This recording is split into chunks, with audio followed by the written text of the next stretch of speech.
Pagod ka na bang maramdaman na parang option ka lang sa buhay ng babaeng gusto mo?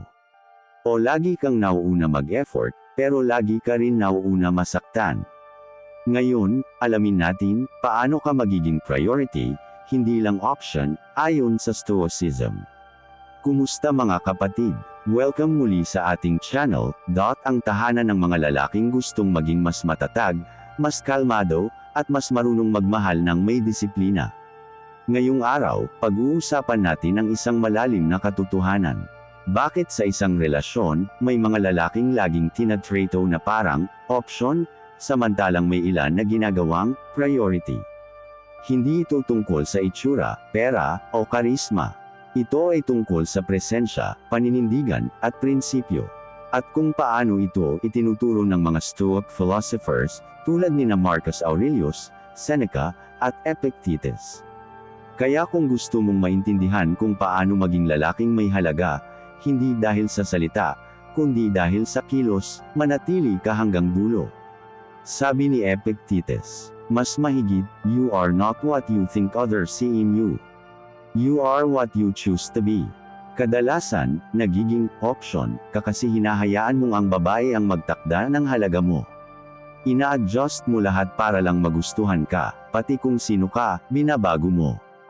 Pero ang Stoic man, hindi humihingi ng halaga. Alam niyang taglay niya ito.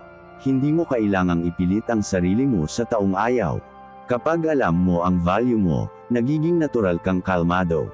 At sa kalmadong iyon, doon ka nagiging kaakit-akit. Ayon kay Marcus Aurelius, mas mahigit, the best revenge is not to be like your enemy. Kapag hindi ka pinapansin ng babae, ang natural na reaksyon ng mahina ay mangulit, mag-chat ng paulit-ulit, o mag-post ng paawa sa social media. Pero ang Stoic man, hindi ganoon. Hindi siya nagpapadala sa emosyon. Kapag naramdaman niyang hindi siya priority, hindi siya nagagalit, nawawala siya ng tahimik. Dahil alam niya, ang presensya niya ay hindi basta-basta ibinibigay sa mga taong hindi ito pinahahalagahan. At yan ang dahilan kung bakit mas lalo siyang nirerespeto. Isa sa pinakaturo ng Stoicism. Mas mahigit, you have power over your mind, not outside events. Kapag sinubukan mong kontrolin ang babae, lalong mawawala ang respeto niya sa iyo. Pero kapag pinili mong kontrolin ang sarili mong emosyon, makikita niyang iba ka, hindi ka tulad ng ibang lalaking laging reactive at insecure. Ang Stoic man ay kalmado. Hindi siya nagseselos ng walang dahilan. Hindi siya nagwawala sa konting tampuhan. Dahil alam niya, ang tunay na leadership sa relasyon ay nagsisimula sa sariling disiplina. Maraming lalaki ang nagiging option dahil nakasentro na lahat sa babae. Pagkagising, siya agad iniisip.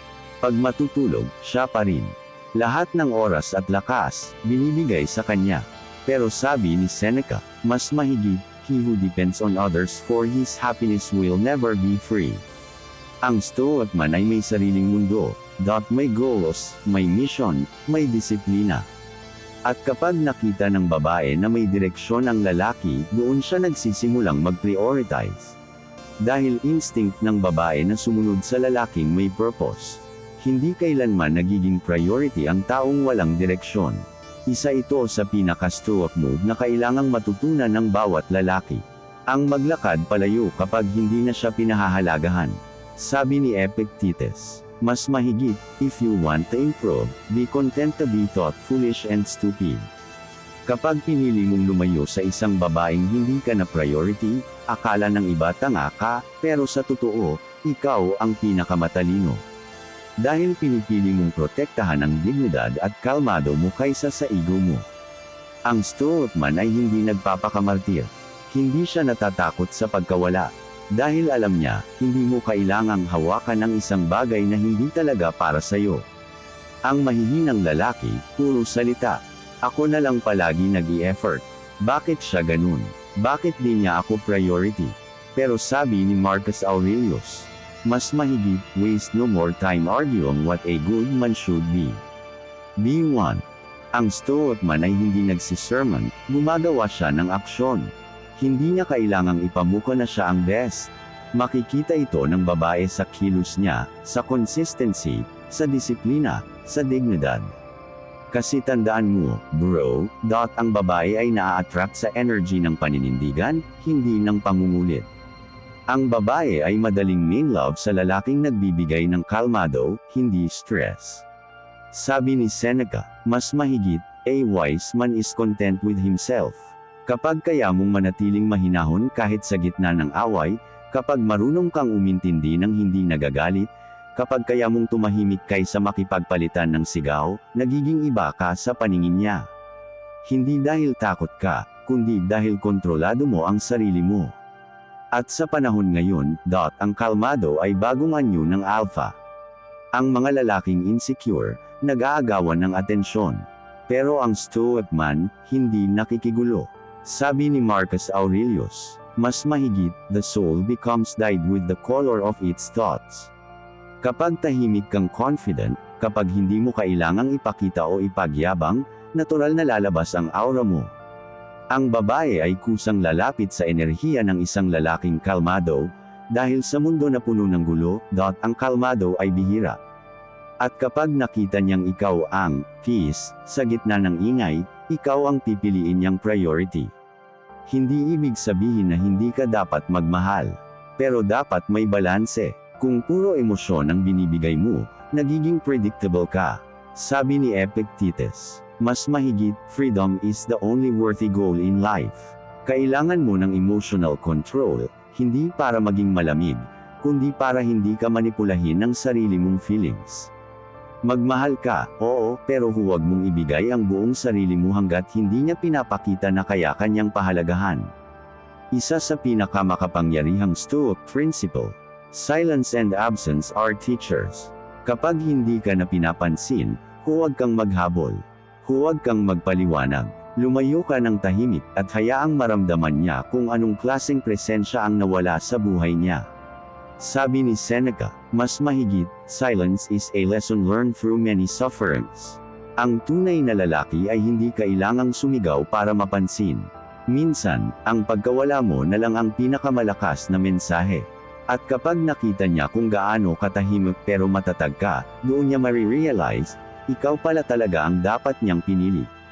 Mga kapatid, ang Stoicism ay hindi tungkol sa pagiging walang pakiramdam. Ito ay tungkol sa pagpapanatili ng dignidad sa gitna ng emosyon. Ang tunay na lalaki ay hindi nagmakaawa para maging priority, ginagawa niya lang ang dapat, at hinahayaan ang mundo na makita ang halaga niya. Tandaan mo, hindi mo kailangang maging perfect. Kailangan mo lang maging consistent, kalmado, at may paninindigan. At kapag nagawa mo yan, hindi mo kailangang pilitin ang babae na piliin ka, siya mismo ang lalapit, dahil nakita niya ang halaga ng isang Stoic man.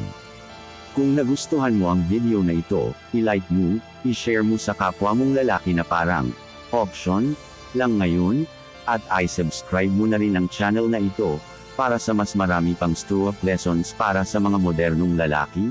Ito amang Stoic Pinoy, at lagi kong sinasabi. Ang tunay na lalaki ay hindi nagmamakaawa para mapili, dahil alam niyang ang may disiplina, hindi kailangang ipilit. Hanggang sa susunod, mga kapatid. Stay calm, stay stoic, stay true.